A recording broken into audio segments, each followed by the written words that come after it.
Hi there, and welcome to Q the Health Podcast. I'm Ashley M. Martin, the hostess with so much love for you listening. Q the Health is here to help you take the right action for your health, healing, and well being.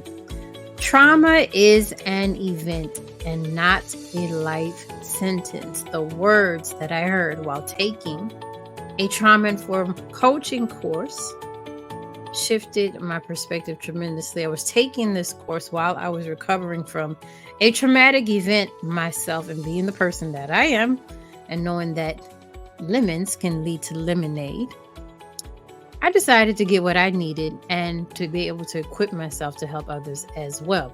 These words, trauma is an event and not a life sentence, along with some others, lots of prayer, lots of encouragement, got me through a period of reset and recovery that was miraculous.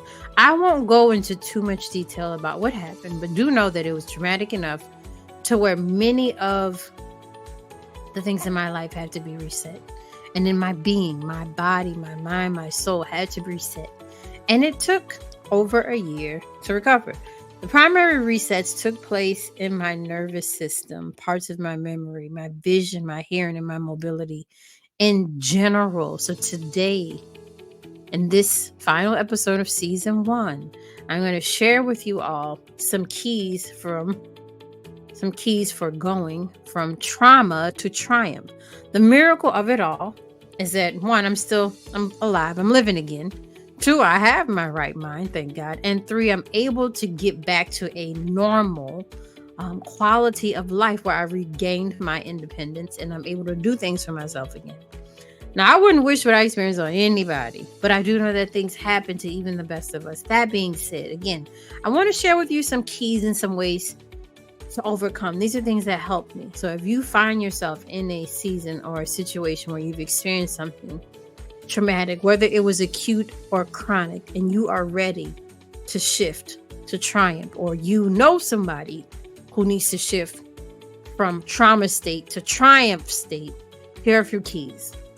1, believe and have faith that you and or the person you know and love will make it through. That belief is essential. It's essential. Again, I held on to those words that trauma is an event and not a life sentence. And I'm grateful for some other words that registered in my spirit while I was taking the course. And it was so clear, so plain. And I just heard the Spirit saying the enemy meant to have you trauma stricken, but God said, not so. Trauma no more is the way you will go. There is stuff to do and life to live. And I capture those words. I remember it so clearly.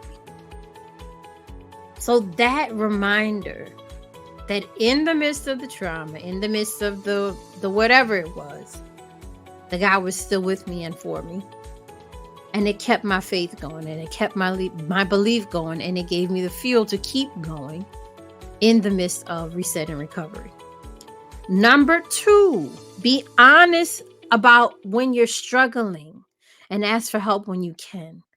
Now, while we have all the faith that we have and all the belief that we have, there are times when doubt can either creep in or frustration can creep in, or it may seem like it's very dark.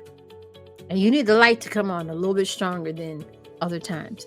Be honest about those. If it's a spiritual struggle, be honest about if it's an emotional struggle, or even if it's a physical struggle or any other kind of struggle, and ask for help when you can and where you can. Now, one thing I realized, we cannot take for granted being able to even ask for help. I realized that when you are traumatized and when an individual has experienced a level of trauma, they don't always know what to ask for. You're not always cognizant of certain things, right? And what may seem quote unquote dumb or stupid to some isn't always the case. Well, why did you do that? Or why did so-and-so do that? That was stupid. That was dumb. That's not always the case. Trauma can sometimes impede your judgment. The person just may not know or may not be aware. Now, what's interesting is that trauma affects different parts of a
Oh boy. Hold on. What's this still going? 7 and 20. Let's go back to number 2.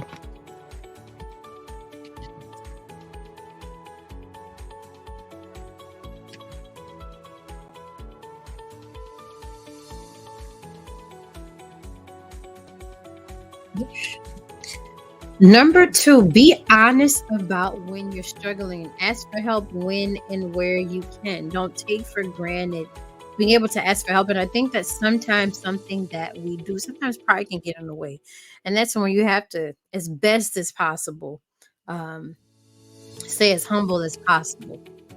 Right? When you're traumatized or when somebody is traumatized, you don't always know what you need to ask for. So those of you who are on the end of perhaps supporting someone, helping someone go through or grow through a trauma, please be mindful of this.